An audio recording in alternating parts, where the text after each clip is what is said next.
se lleva de un país a otro y se hace todo un recorrido hasta que esa llama olímpica pasa del país donde se celebraron al país a donde se van a celebrar esas olimpiadas.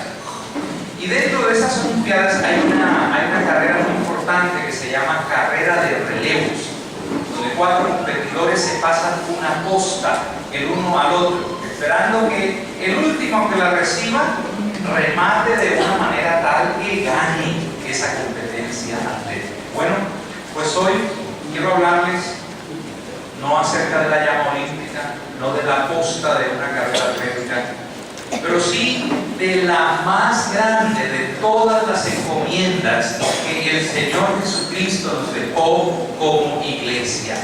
La más grande comisión que Él nos dio a cada uno de nosotros, a usted y a mí. Se trata de la encomienda de ser luz a las naciones. Ser luz a las naciones. Abra su Biblia, por favor, en el capítulo 49 del libro del profeta Isaías. Yo voy a permitirme leer los versículos 1 al 7. Síganme en su propia Biblia o aquí en la pantalla. Isaías 49, 1 al 7. Oídme, hermanas y hermanos de la comunidad cristiana Shalom en Ibagué. Oídme costas y escuchad pueblos lejanos. Jehová me llamó desde el vientre, desde las entrañas de mi madre tuvo mi nombre en memoria. ¿Sabía usted eso? El Señor sabía cómo se iba a llamar usted, cómo lo iban a llamar sus padres. Él tenía ya en memoria ese dulce nombre Dionisio que me iban a colocar mis padres. Pero además, versículo 2, ¿qué hizo? Puso mi boca como espada aguda, me cubrió con la sombra de su mano y me puso por saeta dormida, me guardó en su aljaba y me dijo, ¿qué me dijo? Mi siervo eres, oh Israel, porque en ti me gloriaré. Pero yo dije, además he trabajado en vano y sin provecho he consumido mis fuerzas. Pero mi causa está delante de Jehová y mi recompensa con mi Dios. Ahora pues, dice Jehová, el que me formó desde el vientre para ser su siervo, para hacer volver a él a Jacob y para congregarle a Israel. Porque estimado seré en los ojos de Jehová y el Dios mío será mi fuerza. Dice, poco es para mí que tú seas mi siervo para levantar las tribus de Jacob y para que restaures el remanente de Israel. Lean conmigo todos, por favor, esta última parte del versículo 6. También te digo por luz de las naciones, para que seas mi salvación hasta lo postrero de la tierra. Versículo 7. Así ha dicho Jehová, Redentor de Israel, el Santo suyo, al menospreciado de alma, al abominado de las naciones, al siervo de los tiranos. Verán reyes y se levantarán príncipes y adorarán por Jehová, porque fiel es el Santo de Israel, el cual te escogió. Amén. Sea luz a las naciones. Pero ¿quién ha sido llamado por Dios para hacer luz a las naciones? ¿Quién? Oídme costas y escuchad pueblos lejanos. Jehová me llamó desde el vientre, desde las entrañas de mi madre, tuvo mi nombre en memoria y puso mi boca como espada aguda, me cubrió con la sombra de su mano y me puso por saeta bruñida, me guardó en su aljaba y escuche, me dijo, mi siervo eres, oh Israel, porque en ti me gloriaré.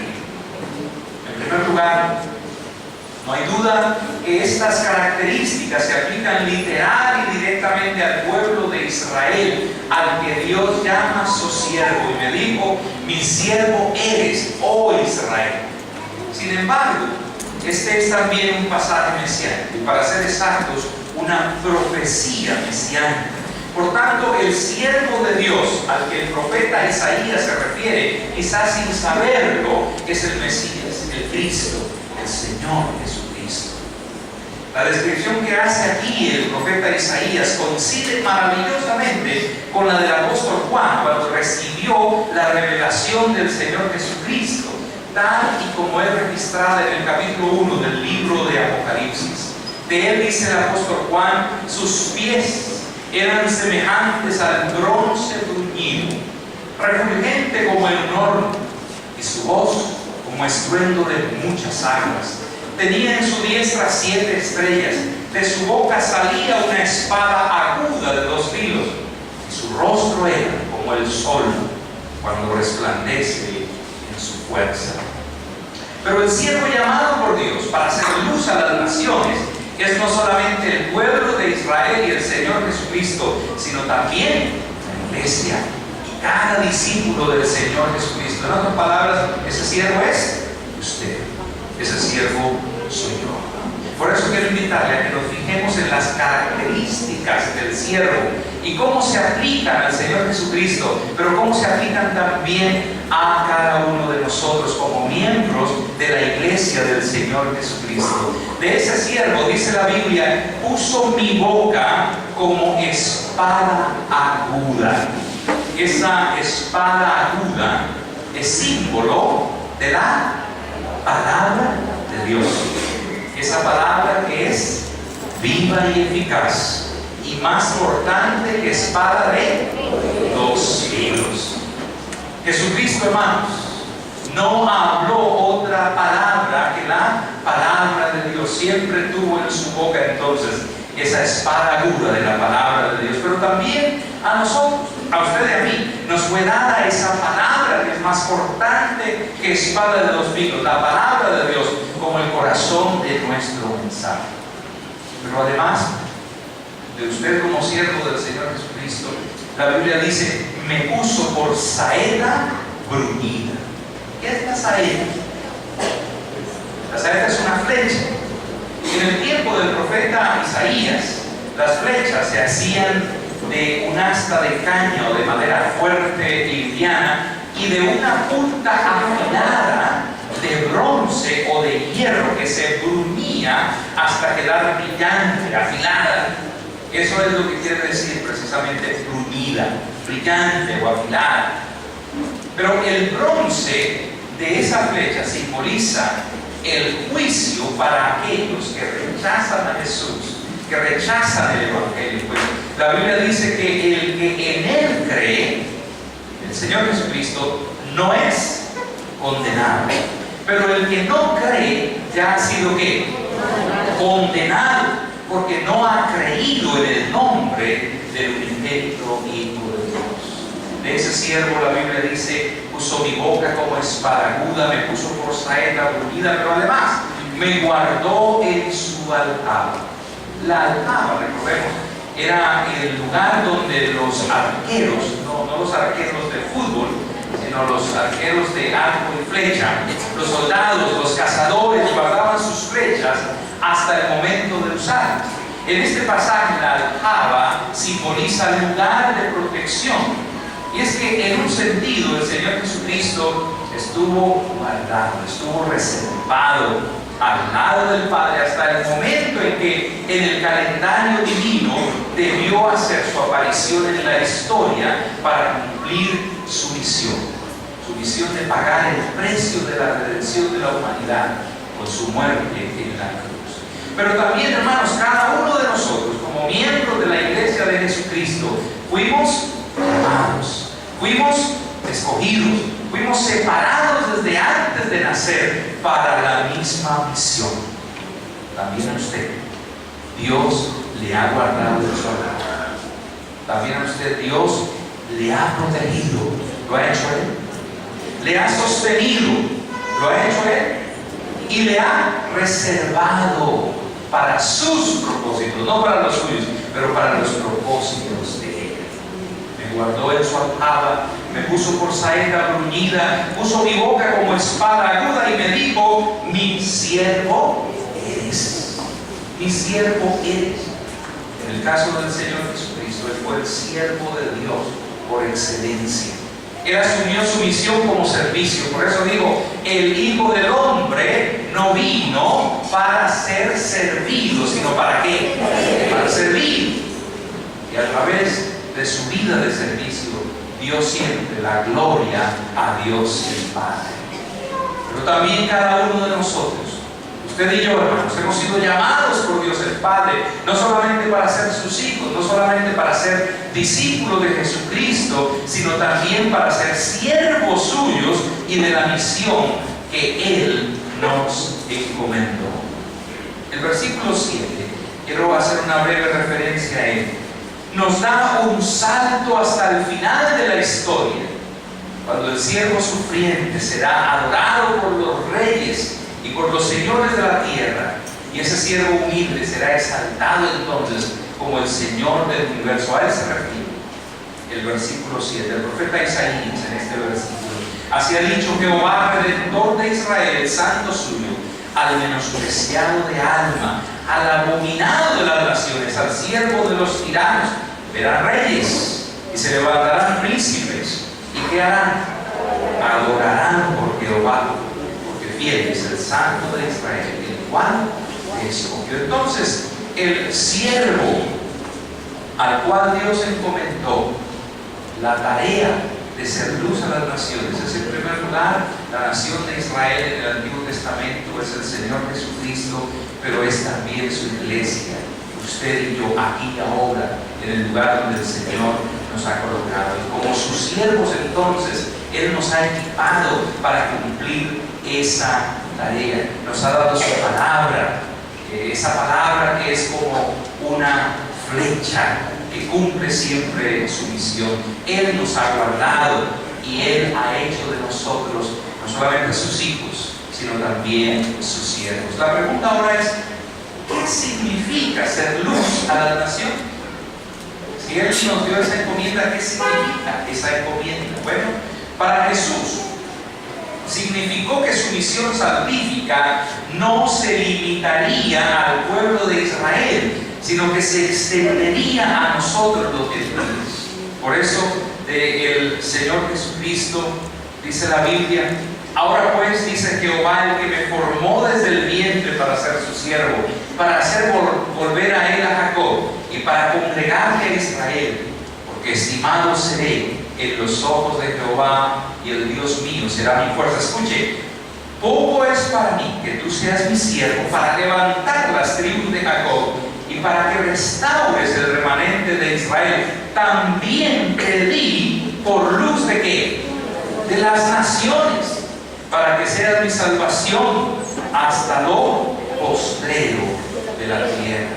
Y de su naturaleza y de su misión, y el testimonio del anciano Simeón, cuando el Señor Jesús fue presentado en el templo, dice la Biblia que Él le tomó en sus brazos y bendijo a Dios diciendo: ahora, Señor, despides a tu siervo en paz, conforme a tu palabra, porque han visto mis ojos tu salvación, la cual has preparado en presencia de todos los pueblos, luz para revelación a los gentiles y gloria de tu pueblo Israel. Para Jesús, entonces, ser luz a las naciones significó cumplir su misión salvífica, no solamente para el pueblo de Israel, sino para todas las naciones gentiles. Pero para usted y para mí hoy, ser luz de las naciones significa ser un testimonio vivo de Jesucristo. ¿Qué significa ser luz de las naciones? Dígaselo a la persona que tiene en su lado: hermano, sea un testimonio vivo de Jesucristo.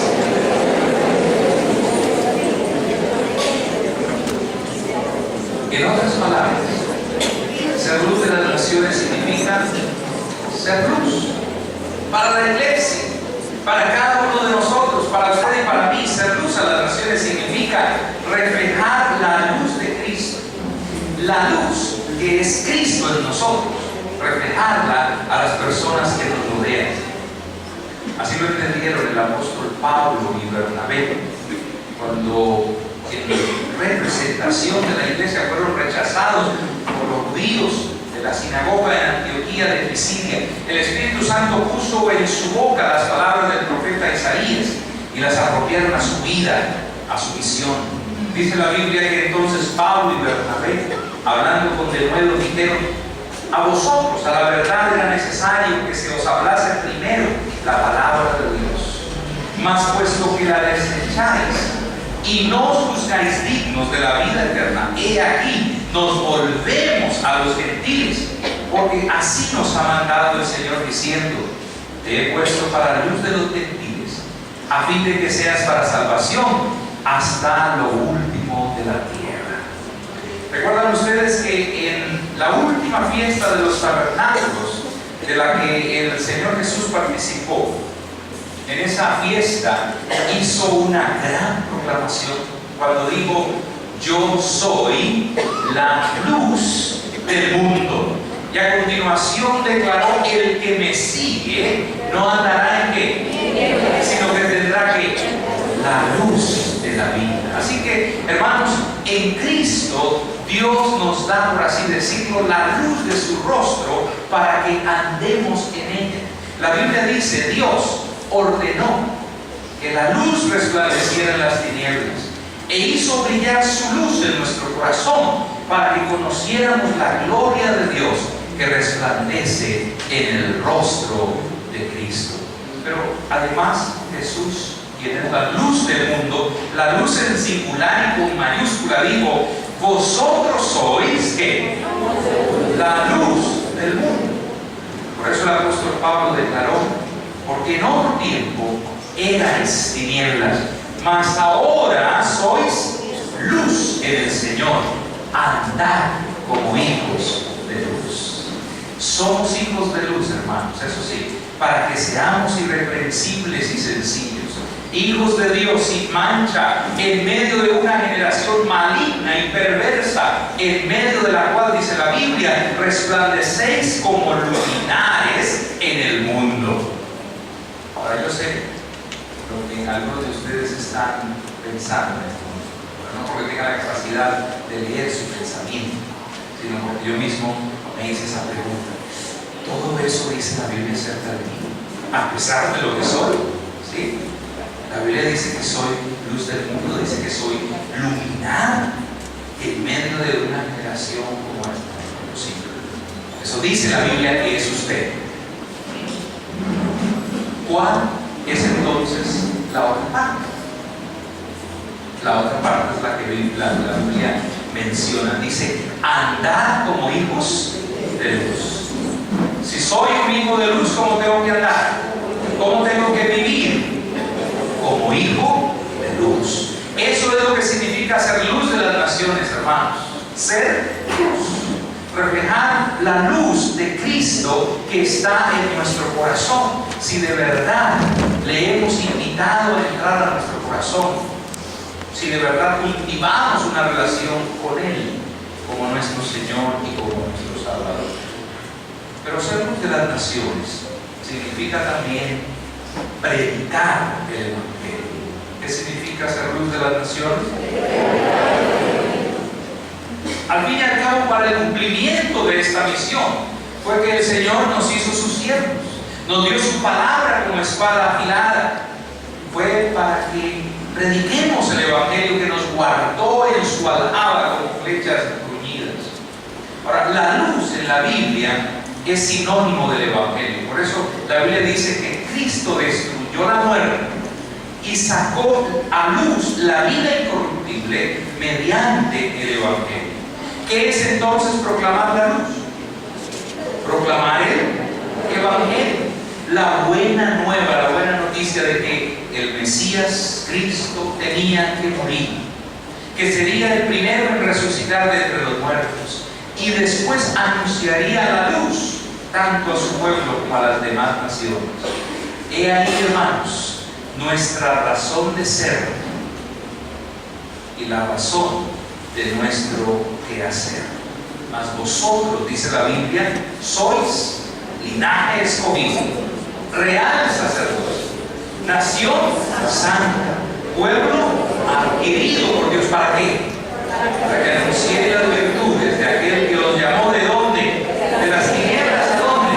A su luz admirable.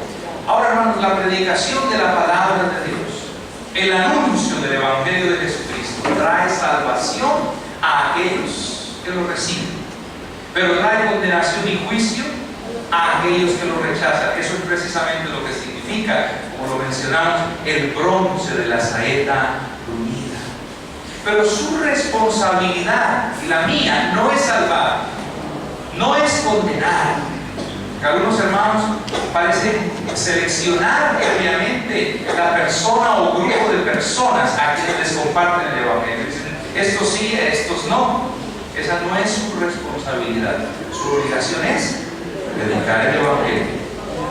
Si es recibido o no, ya es asunto de la persona que lo escucha. Es Dios quien salva, es Dios quien condena. Así que sea usted luz, siendo testimonio vivo de Jesucristo y predicando el Evangelio a las personas que le rodean. Y esa es nuestra tercera y última pregunta.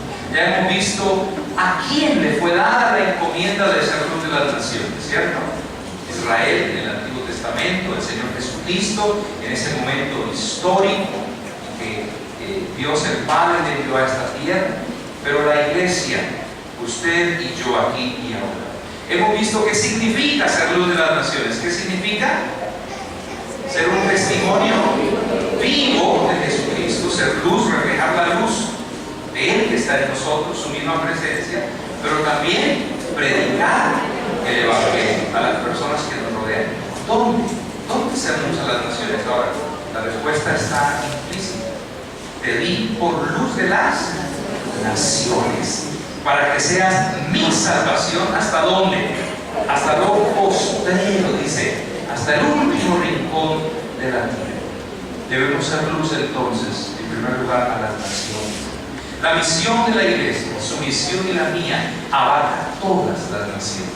La palabra naciones aquí es una traducción del término etnia, lo que nos indica que estas naciones no son naciones en el sentido geopolítico, no son necesariamente las naciones agrupadas en la Organización de las Naciones Unidas. Son grupos étnicos, son grupos sociales que tienen una cultura, un idioma, un área geográfica comunes. Esas naciones pueden ser una familia, puede ser una tribu, pero puede ser también el grupo de madres solteras, el grupo de profesionales, los jóvenes de un sector de la ciudad. Y nuestra misión como iglesia, como discípulos de Jesucristo, es llegar a esos grupos étnicos y sociales aún no alcanzados por el Evangelio. Ser luz a las naciones quiere decir ir a las tribus en las selvas, pero también ir a las tribus urbanas que tenemos en nuestras ciudades hoy. Estos también deben recibir las buenas nuevas de salvación. Eso es lo que está haciendo el grupo de jóvenes este fin de semana, siendo luz a una nación, a un grupo de jóvenes, de familias, de un sector al que de pronto algunos de ustedes dirían, por allá no me meto porque corro peligro, pero ellos están yendo allá para hacer luz con su vida, con su testimonio, con su mensaje, con el concierto al que todos ustedes están invitados en la tarde de hoy. Ser luz de las naciones a una nación, a un grupo, a un sector quizá marginado, pero también necesitado del Evangelio, de la palabra del Señor. A las naciones, pero ¿cuál es la meta última? Lo postrero de la tierra, lo último de la tierra. ¿Recuerda usted esa comisión que el Señor Jesucristo les recordó también a los discípulos antes de ascender a los cielos?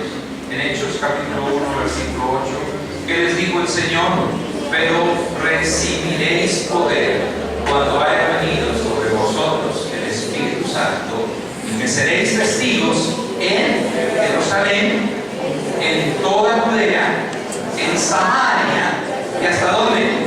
Hasta lo último de la tierra. Ahora, históricamente hablando, con esa encomienda divina de ser luz de las naciones, como dije al comienzo, ha pasado algo similar a lo que ocurre con la llama olímpica cada 4 años, o con una carrera de relevos.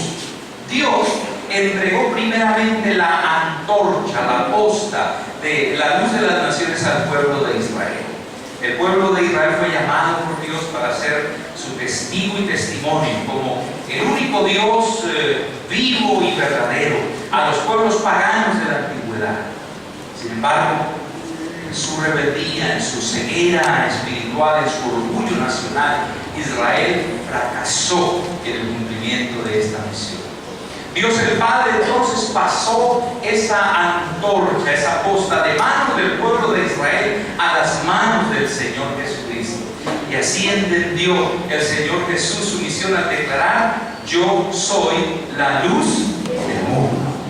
¿Cómo cumplió el Señor Jesús esa encomienda? La cumplió perfectamente. Cumplió cabalmente su misión, iluminando a la humanidad con su nacimiento, con su vida, con sus obras, con sus enseñanzas, aún con su muerte y resurrección. Pero antes de ascender a los cielos, el Señor Jesucristo entregó esa antorcha, esa posta a su iglesia.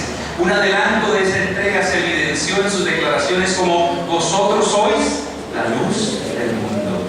Así como tú me enviaste al mundo, yo los he enviado al mundo. Sin embargo, el traspaso de esa antorcha de la luz de las naciones a manos de la iglesia se oficializó en el Evangelio según San Mateo, capítulo 28, versículos 16 al 20, cuando el Señor Jesucristo nos dio la gran comisión. Es el pasaje que hemos estado estudiando durante el mes de junio en los grupos familiares. ¿Qué dijo el Señor Jesucristo? Toda potestad, toda autoridad me está dada, ¿dónde?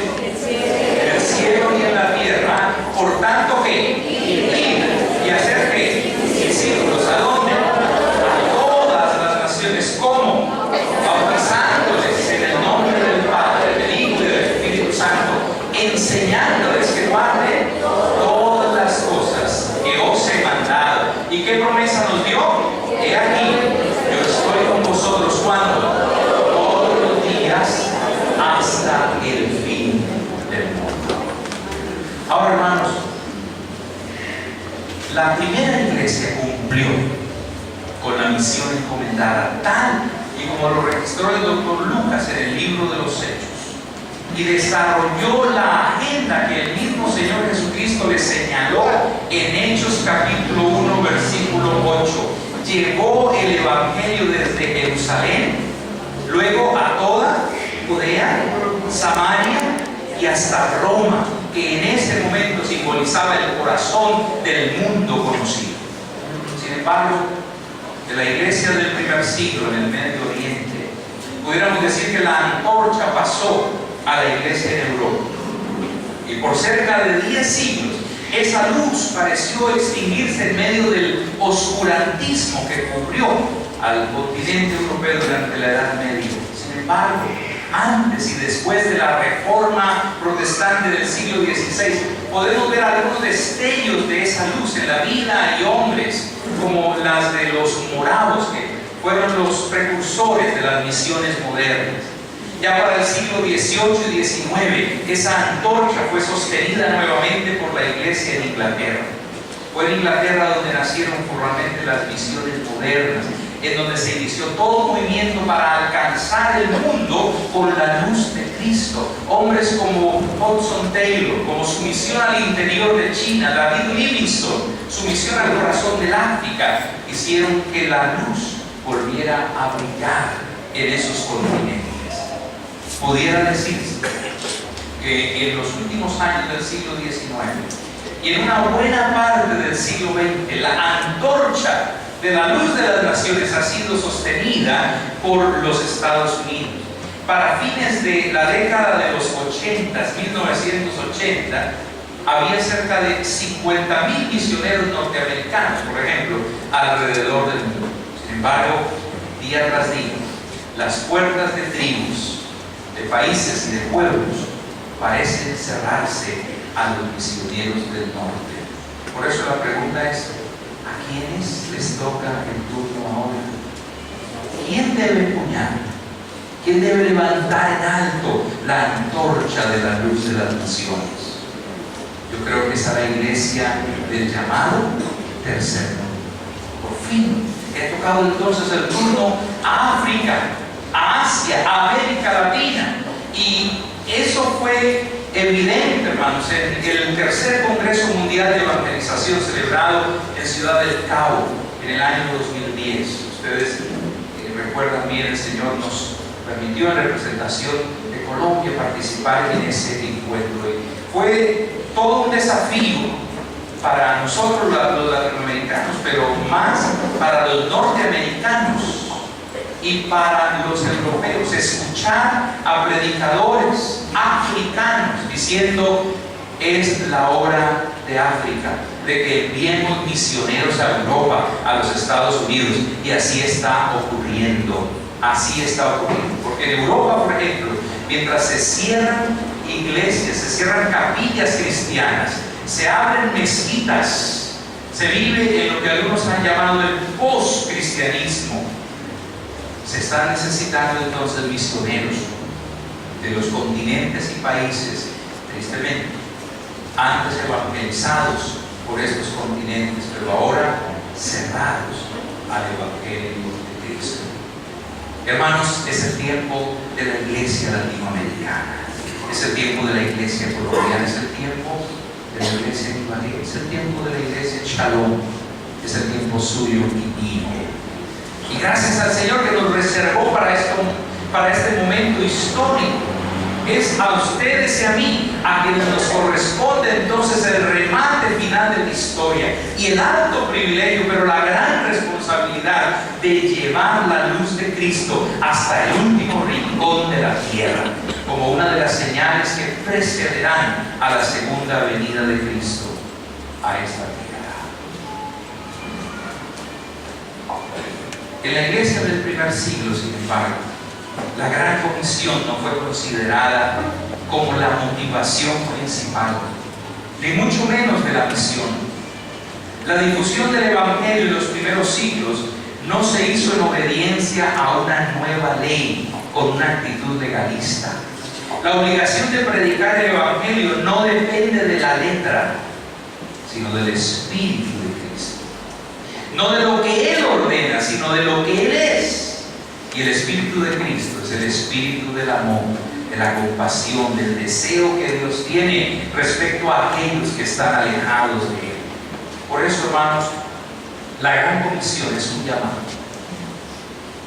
La encomienda de ser luz de las naciones es un llamado que el Señor resucitado nos hace como su iglesia, a que nos dediquemos a formar hombres y mujeres que reconozcan su señorío universal, que se integren al pueblo de Dios y que emprendan un seguimiento de Él que abarque todas las áreas de la vida humana.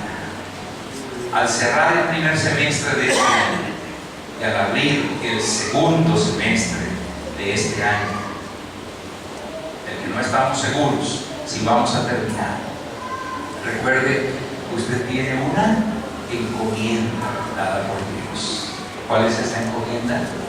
Ser luz de las naciones, ser un testimonio vivo de Jesucristo, predicar el Evangelio. Y recuerde, la primera nación que usted debe alcanzar es su familia.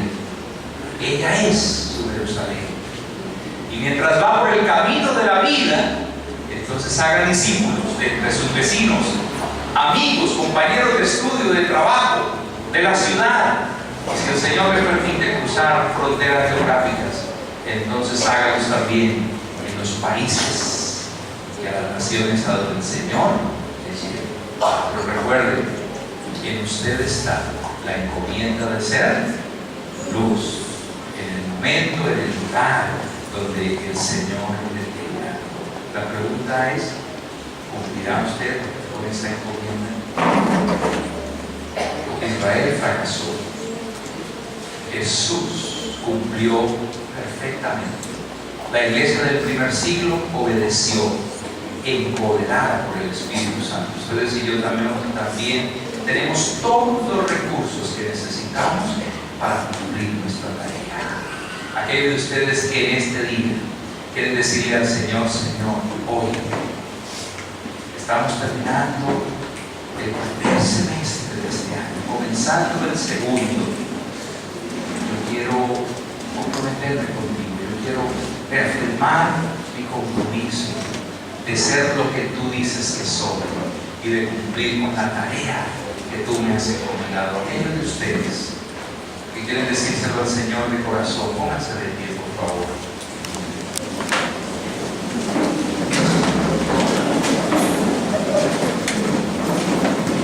Y en sus propias palabras, dígaselo. Cierra sus ojos por un momento. El Señor escuche su corazón. No se ponga de pie solamente para dejar descansar la silla, porque otros ya deciden: póngase de pie, porque realmente es la decisión de su corazón, que es un compromiso de vida. Y entonces, con sus ojos cerrados, para que no se distraiga, para que no repita las palabras de otro, dígaselo. Cualquiera sea la respuesta que el Señor haya enviado en su corazón en este momento, que Él reciba su decisión, que Él escuche.